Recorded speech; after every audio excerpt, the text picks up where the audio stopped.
What's up, everybody?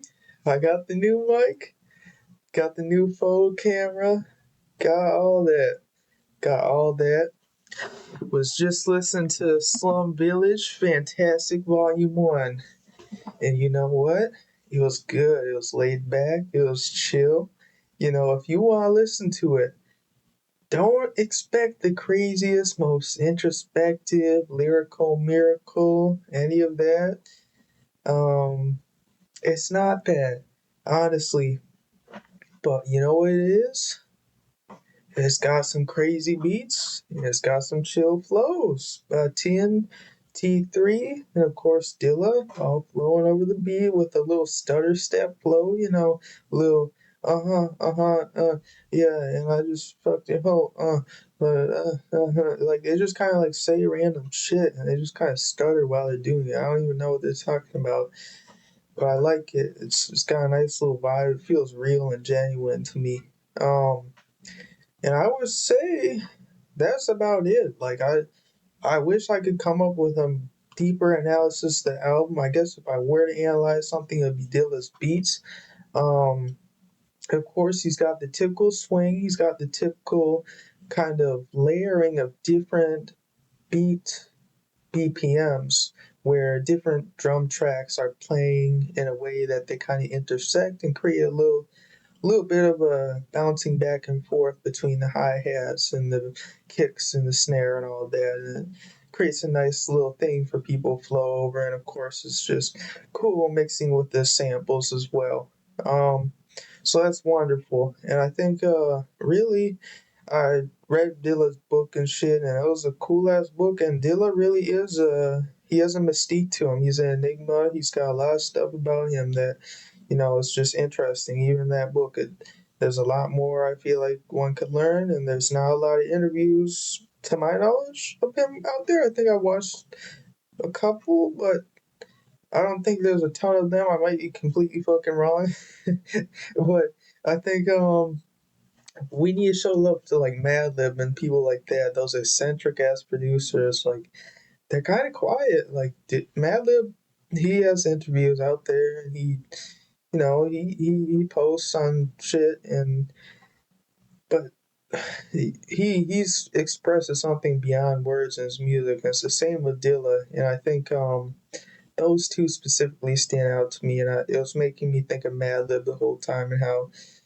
he's gotten a lot of love. People said he's one of the best producers ever, but he he never really people don't give put him in the GOAT category, and people don't talk about him like they talk about Dilla, but I think he's on that level. And I think there's a thing about people dying, they need to die before they get their flowers. And I think that's a very common thing nowadays. And it's too bad. It was interesting. D'Angelo was getting hate. The people, the white boys, white girls on Tyler's Twitter feed, they didn't know who the fuck he was and was hating. But now they're like, oh yeah, he's so good. Like, oh my god, I wish I knew about him and like, shit like that. And like, I have to say, like, low key, I hate to admit it, but I use music reviews sometimes just to get into the like web of like things that are getting posted because I'm not able to just scroll through social media or Spotify to find everything. But there's a lot of people with dumb opinions on that shit. There's some people with cool opinions too, but I will say, people on there will just and anywhere, it's like middle schoolers, I remember people like, oh, X is so good, oh my god, I'm so sorry he died. Oh. And then like they didn't even listen to a single song of his before he died and shit like that. And I think people do that with Dilla, but I think Dilla was a generational talent. But he barely he did I mean he's Biggie knew him, he knows Busta Rhymes, Rock Marciano. Now I'm just listing out all the people on that one song, but like the ugliest, I think the name was it. But I mean, he knew Common, he knew Erica Badu, all those people. So he just tapped in. He got his flowers sort of, but he didn't fully. And we gotta do that with Matt Lib too, because he's another eccentric producer. Um, so I would say that was my one thing about Madlib's crazy. He's the closest thing to Dilla I think alive still, in my opinion.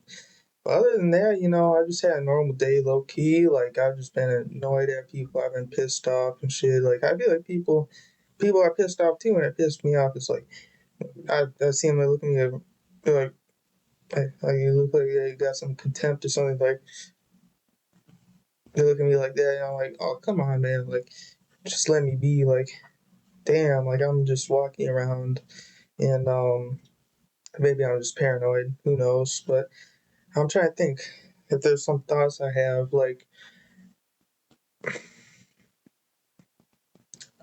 I would say I want to give some more thoughts just to not leave you hanging just with a short review. It was a really chill album. I would say let me talk about existential dread. How about that? Um, let's get into some psyche, philosophy, all that type of stuff. Let's talk about that. I think it's interesting because there's a fear of dying and then there's a fear of living. And the fear of living can become so because of the fear of dying, where one will start to think, oh, this life is going to end so soon. I hate living. I don't care about this anymore because it's so impermanent.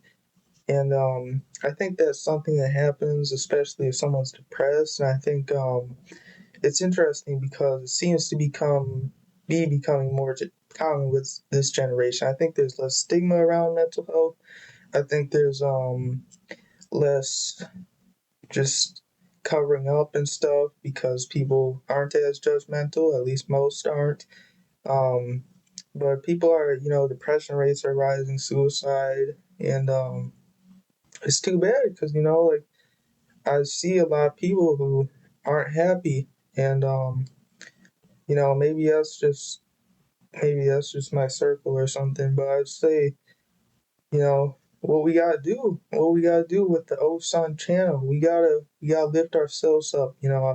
I realize that my mom really cares for me, my grandma, all that, but once you reach a certain age, you really just have to lift yourself up and just have to care for yourself. And it takes a lot of self love and it actually takes discipline. And that can be a pain in the ass because it's like, oh shit. Like, I don't care about life. Like, I'm not trying to fucking even try. I'm not even, I'm unmotivated. Why the fuck would I make myself unmotivated if I don't care about anything?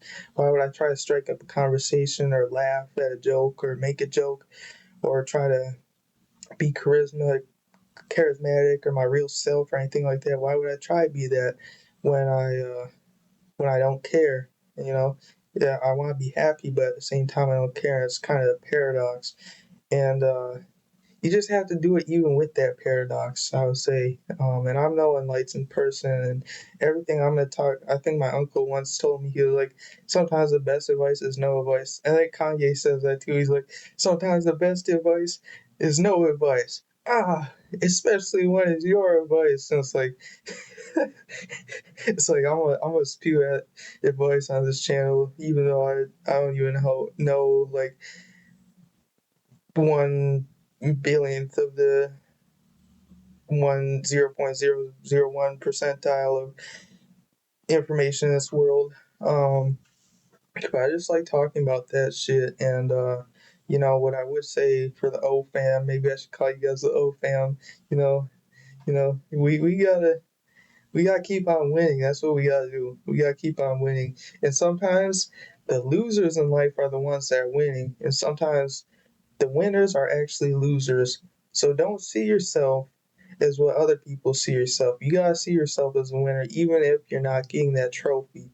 Um, that's another thing. So we gotta keep going. We're gonna keep getting W's, the victory royales. Even if we're just lame ass kids playing Fortnite in our head. This life's a game, but it doesn't matter. It really just doesn't fucking matter. It does matter though. It does matter. It doesn't matter at the same time. Is what I'm getting at. You know, just stay yourself and listen to some Slum Village, J Dilla. I'm out.